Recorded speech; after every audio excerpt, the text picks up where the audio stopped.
Hi hello నమస్తే welcome to NTV business. నేను మీ హారిక. రీసెంట్గా రియల్ ఎస్టేట్కి సంబంధించి ఒక్క న్యూస్ అయితే బాగా వైరల్ అవుతుంది. అదేంటంటే ఓపెన్ ప్లాట్స్కి డిమాండ్ తగ్గిపోయింది అని. అసలు ఇందులో నిజం ఎంత ఉంది? ఓపెన్ ప్లాట్స్లో ఇన్వెస్ట్ చేయాలనుకునే వాళ్ళు ఏం చేయాలి? ఇలాంటి అన్ని విషయాలు ఈరోజు మాట్లాడదాం. ప్రస్తుతం మనతో పాటు డాక్టర్ నంది రామేశ్వర్ గారు ఉన్నారు. ఆయనతో మాట్లాడేద్దాం. నమస్కారం అండి, ఎలా ఉన్నారు? సో రియల్ ఎస్టేట్ అసలు ఎప్పుడైనా ఇది హాట్ టాపిక్గానే ఉంటుంది నాకు తెలిసి. అండ్ ఇప్పుడు మాత్రం హైదరాబాద్లో, తెలంగాణలో చూసుకున్నట్టయితే ఓపెన్ ప్లాట్స్కి డిమాండ్ తగ్గింది అంటున్నారు. అసలు ఇది వాస్తవమేనా? ఏం జరుగుతుందంటారు? మీకు అంత ముందు కూడా చాలా మంచి ప్రశ్న హారిక. ఏంటంటే రియల్ ఎస్టేట్ రోటీ, కపడా, మకాన్. దానికి ఎప్పుడు తగ్గుదల అనేది ఉండదు. ఏదో ఒక విధంగా ఏదో ఒక రంగంలో ఎప్పుడు మీరు ఇంతకుముందు మనం కొన్ని సందర్భాల్లో ఫంక్షన్స్లో కానీ గ్యాదరింగ్స్లో కానీ చూసుకుంటే కాలనీస్లో, అడ్డాస్లో రాజకీయాల గురించి మాట్లాడుకుంటాం. ఇప్పుడు ప్రతి వ్యక్తి కూడా రియల్ ఎస్టేట్ గురించి, ఇంక్లూడింగ్ రాజకీయాల్లో కూడా రియల్ ఎస్టేట్ నడుస్తుంది. సో ఎందుకంటే ఇప్పుడు దీనికి చెప్పే ముందు మన లాస్ట్ టైం కూడా చెప్పినట్టున్నాను, ఓటింగ్లో మనం చూసుకుంటాం. మన అసెంబ్లీ ఎలక్షన్స్లో సిటీలో ఎవ్వరూ కాంగ్రెస్కి వేయలే. చూసారా మీరు? ఓటు 39 సీట్స్ ఏవైతే వచ్చాయో కాంగ్రెస్కి సిటీలో రాలేదు, తెలంగాణ టీఆర్ఎస్కి బయట రాలేదు. సో ఏంటి రీజన్ అంటే city was developed to the maximum sufficient expectation of the public who staying in the city. Correct. So అది దానివల్ల సిటీని డెవలప్ చేశారు. సిటీ వాళ్ళందరూ టీఆర్ఎస్కి వేశారు. They made good money. Real ఎస్టేట్లో 10 రూపాయలు ఉన్నది 100 రూపాయలు అయిపోయింది గత 10 సంవత్సరాలు. అయిందా లేదా? Correct. So that is the thing. So real estate ఉన్న ప్రాముఖ్యత ఏంటంటే అది ప్లాట్ అయినా, ఫ్లాట్ అయినా, ఫామ్ ప్లాట్ అయినా, ఫామ్ ల్యాండ్ అయినా, లేదా అపార్ట్మెంట్ హౌస్ అయినా, విల్లా అయినా ఇప్పుడు కూడా డిమాండ్ ఉంటుంది. అయితే ఈ డిమాండ్ పొజిషన్ బట్టి మారుతూ ఉంటుంది. ఎందుకంటే ఇండివిజువల్ ఇది taste, you cannot generalize it. మీరు యూనిఫామ్గా ఇలాగే అవ్వాలి, అలాగే అవ్వాలి. మీరు అడిగారు ఓపెన్ ప్లాట్ డిమాండ్ తగ్గలేదండి. ఓపెన్ ప్లాట్ చేసే కంపెనీలే రియల్ ఎస్టేట్ హైదరాబాద్లో ఎక్కువ ఉన్నాయి. కానీ ఇప్పుడు చాలా వెంచర్స్ అట్లే ఖాళీగా పడున్నాయి అంటున్నారు. వాస్తవం ఏంటి, డిమాండ్ తగ్గిందంటే ఏం తగ్గలేదు, కొనేవాళ్ళు కొంటూనే ఉన్నారు.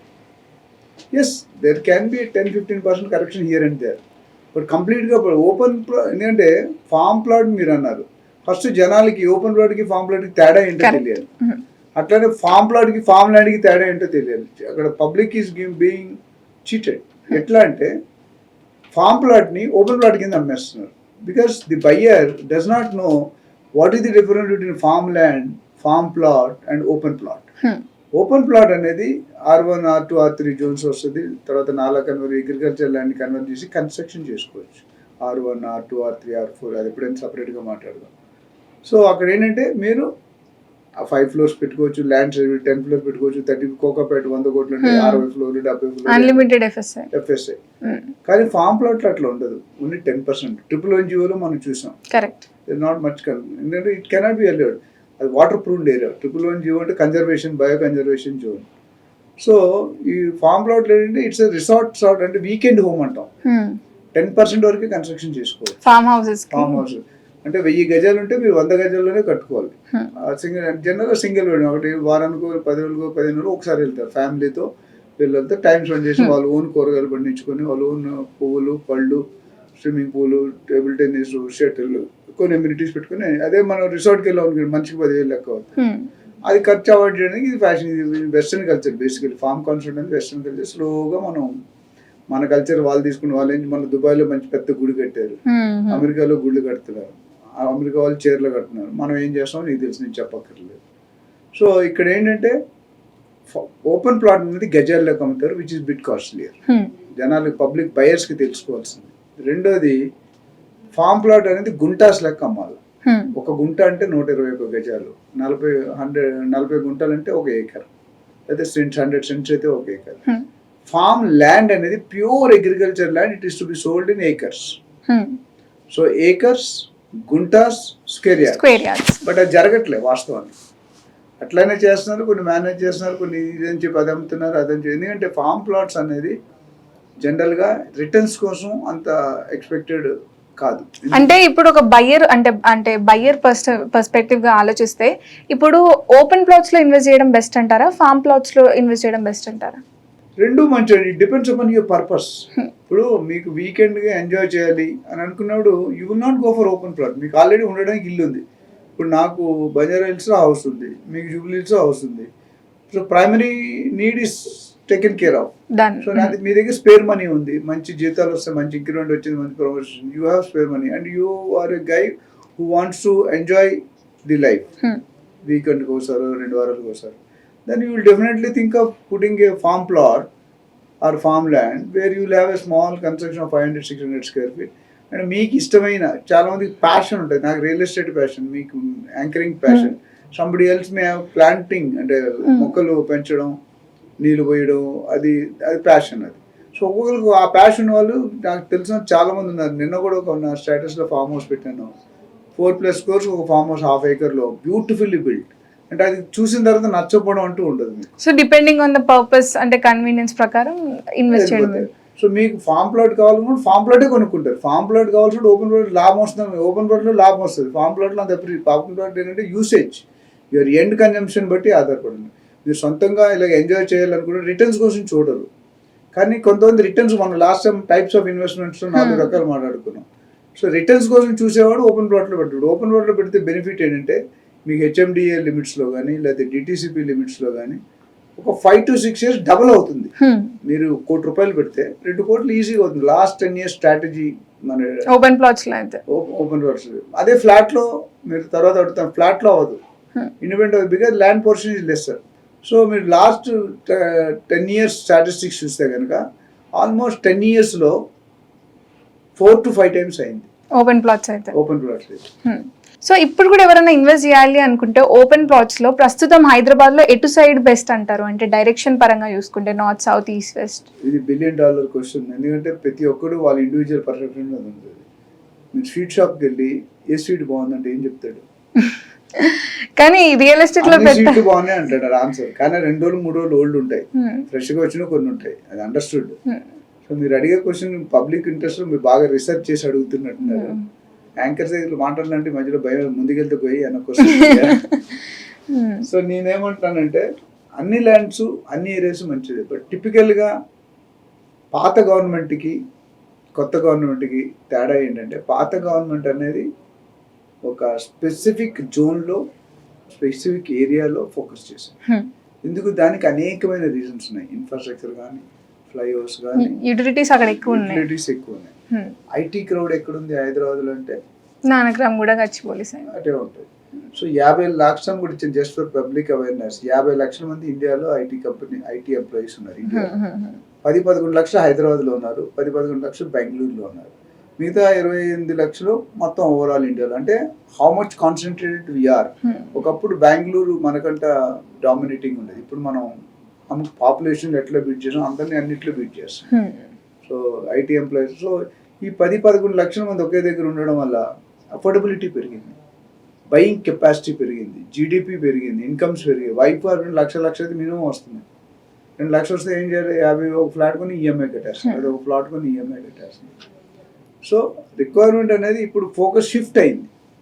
సో ఒకప్పుడు వెస్ట్ జోన్ ఉన్నది, ఇప్పుడు సీఎం గారు, కొత్త సీఎం, కాంగ్రెస్ సీఎం ఏమంటున్నారంటే ఈ 3 ఏరియాల్లో urban area, suburban area and rural area, 3 ఏరియాల్లో urban area almost it is in to the peak.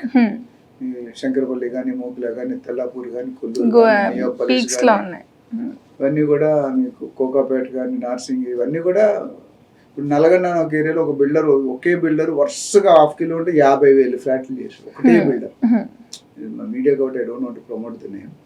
So 50,000 flat ఒక 1/2 కిలోమీటర్ డిస్టెన్స్లో. అంటే ఇక్కడ మీకు గుడి అంత దూరం.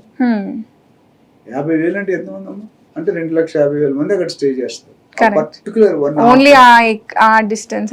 డిమాండ్. సో ఏరియాస్లో ఇప్పుడు నెక్స్ట్ ఫోకస్ ఏరియా అంటే మనం మాట్లాడాల్సింది ఈస్ట్ కూడా వెళ్తుంది, విస్తీర్ణం జరుగుతుంది. సపరేట్గా మీరు టైటిల్ మాట్లాడుతున్నారు, దాన్ని మాట్లాడదాం. సౌత్లో కొద్ది డిస్టర్బ్ అయింది.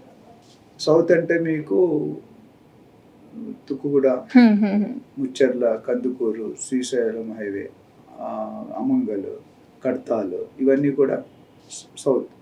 మొన్న గవర్నమెంట్ చేంజ్ అయ్యే వరకు శ్రీశైలం అనేది మంచి వెస్టర్న్ జోన్ నుంచి సౌత్ జోన్కి షిఫ్ట్ అయింది. మనం మాట్లాడుకున్నాం. కరెక్ట్. ఇప్పుడు అక్కడ ఏం తగ్గిపోలేదు కానీ బట్ కొద్ది డిస్టర్బెన్స్ అయితే క్రియేట్ అయింది సౌత్ సైడ్ అయితే. అయింది. సో మనం ఇప్పుడు ఈ ORR to RRR satellite townships 10 townships పెట్టమని ఆల్రెడీ కమిటీ వర్క్ చేస్తుంది. ఒక్కసారి ఆ టౌన్షిప్ డెవలప్ అయితే ఓవరాల్ సర్కిల్ 360 degrees మీరు ఓఆర్ఆర్ స్పాన్ చూసుకుంటే 165 kilometers, RRR స్పాన్ చూసుకుంటే 330 kilometers. So inner circle and outer circle ఈ మధ్యలో is a main focus growth corridor both ORR and RRR side మధ్యలో. ఇప్పుడు as of now across the state focus పెడతారు. And అదేవిధంగా RRR నుండి Telangana border వరకు కూడా నెక్స్ట్ ప్లాన్లో ఉంది. అంటే by that means the government is taking a challenge in providing middle class people affordable range లో, లోయర్ మిడిల్ క్లాస్ కానీ మిడిల్ క్లాస్ గ్రూప్ కానీ అఫోర్డబిలిటీలో వాళ్ళు అంతా వాళ్ళు కొనుక్కునేటట్టు. అంటే నేను ప్లాట్ కొనాలంటే సొంతింటి ప్లాట్ కలిగి నిరాశ కాకుండా దాని నిరాశని ఆశగా మార్చడానికి. కానీ డెవలప్మెంట్ చూస్తుంటే రేట్లు పెరుగుతాయి, అసలు కొనాలా వద్దా అనేది ఆలోచన ఎక్కువ వస్తుంది ఒక మిడిల్ క్లాస్ పర్సన్ కి. అయితే ప్రపంచంలో ఎప్పటికీ పెరిగేది పాపులేషన్, ఆబ్వియస్లీ ఎప్పటికీ పెరిగింది భూమి.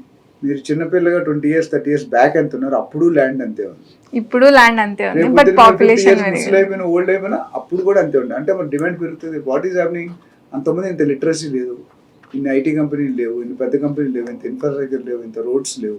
సో బయింగ్ కెపాసిటీ పెరిగినప్పుడు అంతకుముందు 10 ప్లాట్ ఉంటే కొనేవాడు ఒకడు ఉండేవాడు, ఇప్పుడు ఒక ప్లాట్ ఉంటే 100 మంది కొనేవాళ్ళు ఉన్నారు. సో ద డిమాండ్ ఇంక్రీజ్ అవుతుంది, రేట్లు కూడా ఇంక్రీజ్ అవుతున్నాయి. అందుకే క్వశ్చన్ ఏమొస్తుందంటే ఒక మధ్య తరగతి కుటుంబం నుంచి ఒక పర్సన్ హైదరాబాద్ లో అఫోర్డబుల్ రేంజ్ లో ఒక ల్యాండ్ కొనగలుగుతాడా అని. So that is what I think the brain CMs plan is. వాళ్ళకి కూడా అఫోర్డబుల్ ఇప్పుడు దూరం ఏరియాల మీద ఫోకస్ చేస్తున్నారు.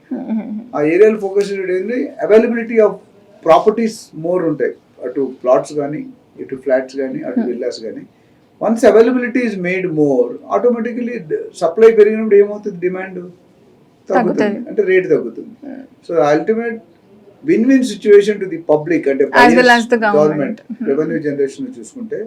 సో కొనడం, ఒక ఇల్లు కొన్నాను నేను లాస్ట్ టైం, ఒక ఎకరం మనం పర్మిషన్స్ తీసుకోవాలంటే గవర్నమెంట్ 10 కోట్లు ప్లస్ ఇన్ఫర్మేషన్ వస్తుంది in terms of various maybe registration కానీ, నాలా కన్వర్షన్ కానీ, డెవలప్మెంట్ ఛార్జెస్ కానీ, రెవెన్యూ పరంగా ఒక ఎకరం మన కోకాపేటలో కానీ చేస్తే 5 floors వేస్తే 10 కోట్లు వస్తుంది.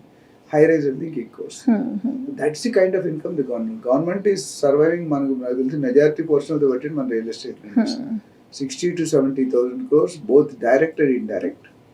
నెలకి 5,000 కోట్లు 4,000 కోట్లు రిజిస్ట్రేషన్ ద్వారా వస్తుంది. And that big part of the revenue is from real estate. ఇంత ఎలక్షన్ లో మంద ఉందని కూడా 3,000 4,000 5,000 ట్రాన్సాక్షన్స్ ఎవ్రీ మంత్. డిసెంబర్ తీసుకోండి, జనవరి తీసుకోండి, transaction have never stop. Correct. No builders have reduce the price. Who are the builders? Can you give me list who reduce the price? Nobody. మందం ఎక్కడ ఉంది? మందం ఉంటే తగ్గించాలి కదా. కొద్దిగా స్లో డౌన్ అయింది, అది ఒక ఆనవాయితీ. నేను చెప్పాను, సంక్రాంతి వచ్చిందంటే హైదరాబాద్ 80% ఖాళీ అయిపోతుంది. కరెక్ట్. అదేవిధంగా ఎలక్షన్ వచ్చిందంటే ఫస్ట్ 3 నెలలు, తర్వాత 3 నెలలు డల్గా ఉంటాయి. పీపుల్ ఆర్ ఇంటెలిజెంట్, బయర్స్ చాలా ఎక్కువ నాలెడ్జ్, బిల్డర్స్ కంటే ఏజెంట్స్ కంటే ఎక్కువ నాలెడ్జ్ ఈ రోజు ఎవరికైనా ఉందంటే బయర్స్ కి. బట్ ఇప్పుడు అంటే సరే, ఇప్పుడు ఓపెన్ ప్లాట్స్ కి డిమాండ్ తగ్గలేదు, ప్రస్తుతానికి కొంచెం హెచ్చు తగ్గులు అవుతున్నాయి అంటున్నారు. సో రేట్ల పరంగా హైదరాబాద్ చుట్టూ ఓపెన్ ప్లాట్స్ మినిమం ఎంత నుంచి ఉన్నాయి? అది ఆన్సర్ చేసేందు ఇందాక మీరు చెప్పిన చిన్న కరెక్షన్ ఏంటంటే, ప్లాట్స్ కొనేవాళ్ళు అమ్మేవాళ్ళు తగ్గట్లేదు. తగ్గింది ఎక్కడంటే ఎక్కడైతే అమ్మేవాళ్ళు కరెక్ట్ డెవలప్మెంట్ చేయట్లేదో వాళ్ళకి బిజినెస్ తగ్గింది. Quality of the property. ఇప్పుడు నేను 50 లక్షలు పెట్టి ప్లాట్ కొనుక్కున్నాను. You're committing so many amenities ఇస్తాం, సో మెనీ స్విమ్మింగ్ పూల్ ఇస్తాం, పార్క్ ఇస్తాం, బ్యాంకెట్ హాల్ ఇస్తాం, క్లబ్ హౌస్ ఇస్తాం, మళ్ళీ ఏవో చెప్తాం.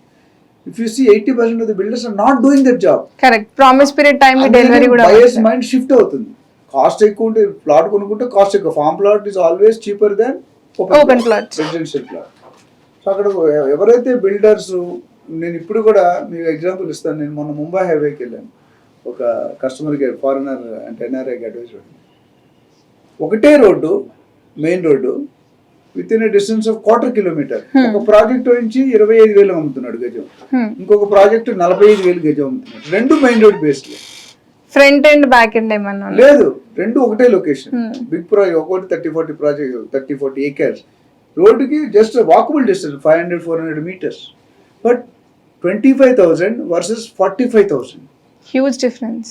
ఎలా కొంటారు? బ్రాండ్ క్వాలిటీ చూడగానే బా ఉంటే ఇలాంటి దగ్గర కొనాలి అన్న వావ్ ఫీలింగ్ వచ్చినట్టు రేట్ కోసం చూడరు.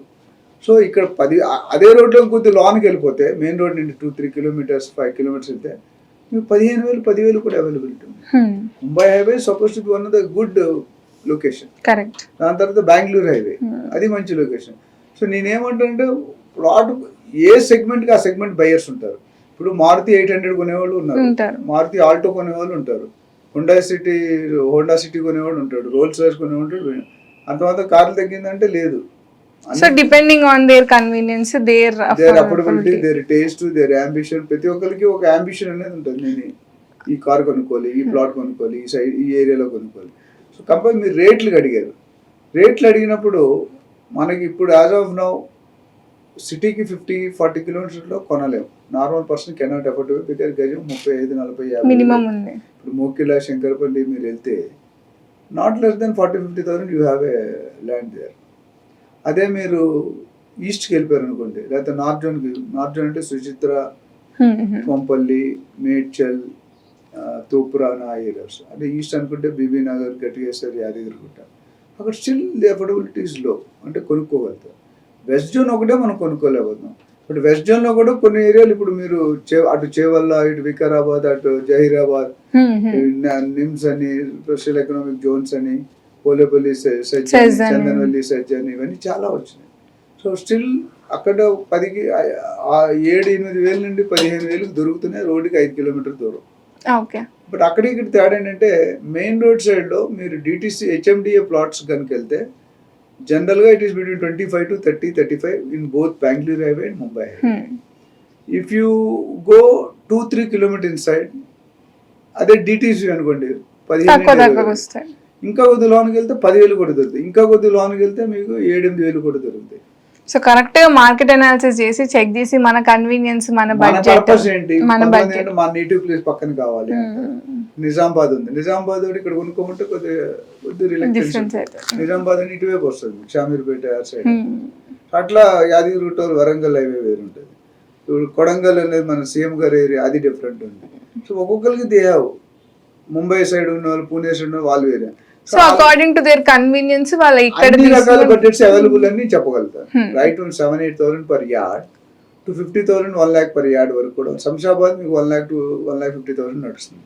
మీకు శంషాబాద్ తర్వాత నేను చాలాసార్లు లొకేషన్ చెప్పాను, Kothur, Nandigama, Shad Nagar, Balanagar, Jadcherla. This is the stretch. So మీరు జడ్చర్ల అంటే 95-100 kilometers, Shad Nagar around 60 kilometers. So అక్కడ ఓఆర్ఆర్ ఎండ్ అవుతుంది, రాయకల్ టోల్ గేట్ ఉంటుంది. ఆ ఓఆర్ఆర్ నుండి RRR వరకు ఎక్కడ కొనుక్కున్నా ఇట్స్ అ గోల్డ్ మైన్. RRRకి 3 kilometers అటు 3 kilometers ఇటు round the Telangana state 360 degrees కొనుక్కోవచ్చు. కాకపోతే వెస్ట్లో ఒకప్పుడు జరగాల్సిన జరిగిపోయింది, మిగతా ఏరియాలు జరగాల్సి ఉంది కాబట్టి అక్కడ డెఫినెట్గా రేట్స్ అనేవి మీకు తక్కువ ఉంటాయి. Maybe you may get it RRRకి 3-4 kilometers వెళ్ళిపోతే మీకు ఈజీగా 10,000 కూడా దొరుకుతుంది. With lot of good gated communities, with మంచి facilities, standard builders, top builders are there in the market for last 30-40 years కూడా చేస్తున్నారు. కొన్ని ప్రాజెక్ట్స్ చూస్తే మాత్రం బేసికలీ జో దిక్తా హై ఓ బిక్తా హై. కొన్ని ప్రాజెక్ట్స్ మీరు వెళ్తే ఎందుకు వెళ్ళాం ఈ ప్రాజెక్ట్ అన్నట్టు అనిపిస్తుంది. టాప్ బ్రాండ్స్ అది కూడా నేను చెప్పాను. కొన్ని ప్రాజెక్ట్స్ ఎందుకు ఇన్ని రోజులు లేట్ చేసాం అనిపిస్తుంది. సో ఇప్పుడు ప్రస్తుతానికి అయితే అంటే డిమాండ్ తగ్గట్లేదు, అంటే లైక్ ఓపెన్ ప్లాట్స్ డిమాండ్ కాకుండా ఎవరైతే ఆ కంపెనీస్ ఏవైతే ఉన్నాయో వాటికి బిజినెస్ అవ్వట్లేదు అని అంటున్నారు. ఎందుకంటే నేను చెప్పినట్టు క్వాలిటీ కన్షియస్ ఉండాలి. ఎవరైతే లాంగ్ టర్మ్ బిల్డర్స్ ఉంటారో వాళ్ళు క్వాలిటీలో కాంప్రమైజ్ కారు. క్వాలిటీలో కాంప్రమైజ్ అయితే public will not live you. అటు రాజకీయం అయినా, ఇటు రియల్ ఎస్టేట్ అయినా, ఇటు వేరే బిజినెస్ అయినా public are the decision makers. ఒకసారి పబ్లిక్ మీడియాలో వచ్చి మీరు చూసి ఎక్స్క్లూజివ్ చూపిస్తారు. ఆ ఎక్స్క్లూజివ్ వచ్చిందంటే వాటికి డెంట్ పడినట్టే. మీరు మంచిదాన్ని మంచిగా చెప్తారు, చెడ్డదాన్ని చెడ్డగా. ఇప్పుడు రియల్ ఎస్టేట్ డమాల్ అని చెప్తారు మీ టాపిక్ ఎవరు సాటిలైట్ టీవీలో. ఆ డమాల్ అయిపోయిందో లేదు, బట్ ఫోకస్ జనాలు విల్ స్టార్ట్ థింకింగ్ డమాల్ అయిందా లేదా. కొన్ని ఏరియాలో డమాల్ అయింది, కొన్ని ఏరియాలో డమాల్ అవ్వలేదు. So it all depends how you foresee, how you perceive. మీరు ఎలాగా దాన్ని ఏ కోణంలో చూస్తున్నారు, ఏ యాంగిల్లో చూస్తున్నారు. సో రేట్లు అనేది నాకు తెలిసి 6-7 వేల రూపాయలు పర్ గజం దగ్గర నుండి, ఇంకా మీ ఫామ్ ప్లాట్స్కి వెళ్ళిపోతే కనుక ఇంకా తక్కువ దొరుకుతుంది, 3-4 వేలకే దొరుకుతాయి. ఇప్పుడు నేను ఒక I not name couple of directors from top block buster directors అలా ఇక్కడ నుండి 100 కిలోమీటర్ దూరంలో they purchase 5 acres land for 11 to 12 crores. 100 acres, 100 kilometers దూరం, 5 acres ల్యాండ్ కోసం. మెయిన్ రోడ్ నుండి 20 kilometers inside main highway 20 kilometers. అంటే అది ఊరు మధ్యలో వెళ్ళాం, గట్టిగా వెళ్తే కార్ 15 feet రోడ్ ఉంది. ఇప్పుడు వాళ్ళకి నచ్చింది ఫామ్ హౌస్ కాన్సెప్ట్, ఫామ్ అక్కడ అన్ని swimming pool, farm facilities. So అంత దూరం వెళ్ళి కొంటారు. అక్కడికి అంత గజం ఎంత ఉంది, 6,000 నుండి 7,000 రూపాయలు, 100 kilometers దూరం ఉంది. That purpose is different. But even 60-70 kilometers కూడా 5,000 దొరుకుతుంది, ఆ పర్పస్ వేరు, ఇది కన్స్ట్రక్షన్. సో మొత్తానికైతే అంత అనలైజ్ చేసి పర్పస్ ఏది కావాలి అంటే మనకి ఎంత బడ్జెట్లో పెట్టాలి, ఏవి చేయాలి అని అనలైజ్ చేసి, అండ్ మోస్ట్ ఇంపార్టెంట్లీ హైదరాబాద్లో 6-7 thousand నుంచి 1 lakh 2 lakhs వరకు కూడా ఓపెన్ ప్లాట్స్ అవైలబిలిటీ ఉన్నాయంట. లాస్ట్ ఎగ్జాంపుల్ రీసెంట్గా నాకు నిన్న జరిగింది. One customer from investor who wanted to invest 50-60 lakhs. They wanted a plot on Mumbai highway. So 200 square yards. గజము 25,000 డిటిసిపి. సో మా ఏజెంట్స్ నా దగ్గర ఎవరైతే ట్రైన్ అయిన ఉన్నారో we tell them honesty, integrity, transparency, professionalism. Do what the customer want, don't do what you want because you will get a commission. So ఆయన ఒక project చూపించారు, రెసిడెన్షియల్ ప్లాట్ 200 గజాలు 25,000. ఆయన కమర్షియల్ ప్లాట్ చూపించాడు మెయిన్ రోడ్ సైడ్. ప్రాజెక్ట్ మొత్తం main రోడే, కానీ commercial అనేది ఇప్పుడు మెయిన్ రోడ్ ఫస్ట్ బిట్ ఉంటుంది, మీకు తెలిసి ఇప్పుడు రోడ్కి మన first bit commercial bit. So ఆయన 50 lakhs బడ్జెట్ అయినా 1.4 crores వెళ్ళి డీల్ క్లోజ్ చేసి అప్పటికప్పుడు అమౌంట్ ట్రాన్స్ఫర్ చేశారు. The project is like wow. Cinema field లో పోతే శ్రీదేవి ఐశ్వర్య అట్లా అనిపించింది. So a person who is ready to afford 50-60 lakhs have invested 1.4 double direct triple, almost triple. And ఎందుకు ఆ quality of the project, the brand of the project, the ambience of the project, the facilities of the project, the amenities of the project నచ్చాయి. So 50 lakhs to 1,50,00,000 వెళ్ళిపోయారు. And on spot decision is taken. This is what I tell my agents. అంత క్వాలిటీగా అంటే ఆయనకి requirement ఏంటి, ఆయనకి ఏం కావాలో అదే చూపించండి. Don't show the junk properties what you have with you. నీ దగ్గర 100 ప్రాపర్టీ ఉంటాయి సెల్లర్ కాబట్టి. If you're an agent you have, నీ ప్రాపర్టీస్ కాదు కదా, 10 మంది బిల్డర్ చేస్తే 100,000 ఉంటాయి. బట్ ఆ 100,000 so we have only what the customer requires. We have only shown 3 projects to the buyer. Buyer has come with his wife, with family. Decision was made. Money was transferred, lunch was given, and loan disbursed. So what I am saying is, ఇది ఒక ఫ్యాక్టరీలో ఒక hard and fast rule అంటూ ఏం లేదు, ఇలాగే చేయాలి, ఇప్పుడే చేయాలి ఇది అనేం లేదు. It varies from the project, it varies from the location, it varies from your purpose, it varies from your affordability. ఇవన్నీ కూడా తీసుకొని we give them a statistics ఇచ్చి అడ్వైస్ ఇస్తాం. That is the perfect thing that customer should get అని నేను అనుకుంటాను. ఎవరైనా especially agents కానీ బిల్డర్స్ కానీ, keep your legs in the customer shoes. నా మెయిన్ స్లోగన్ ఏంటంటే, customer coming to your premises is not an interruption. He is doing a favour by coming to your premises. You are not doing any favour by coming by serving to him. This is quote given by Mahatma Gandhi ji. But వాస్తవం అదే. మన స్టూడియోకి ఎవరో వచ్చారు, నేనేదో మీరు కష్టపడట్లేదు, మీ స్టూడియోకి వచ్చి మీరు హ్యాపీ ఫీల్ అవ్వాలి. Guest is not there, there is no anchor, if there is no anchor there is no guest, right? So everything మొత్తానికి అయితే అన్ని అనలైజ్ చేసి అండ్ గుడ్గా ప్రాపర్ అడ్వైస్ తీసుకొని స్టెప్ ఇన్ అయ్యి, అండ్ ఎప్పటికైనా ఓపెన్ ప్లాట్స్లో డిమాండ్ తగ్గిందా లేదా అని కాకుండా బిల్డ్ అంటే ద బ్రాండ్ ఏంటి ఇలాంటివన్నీ చెక్ చేసి స్టెప్ ఇన్ అవ్వాలి అంటున్నారు. థ్యాంక్ యూ సో మచ్ అండి.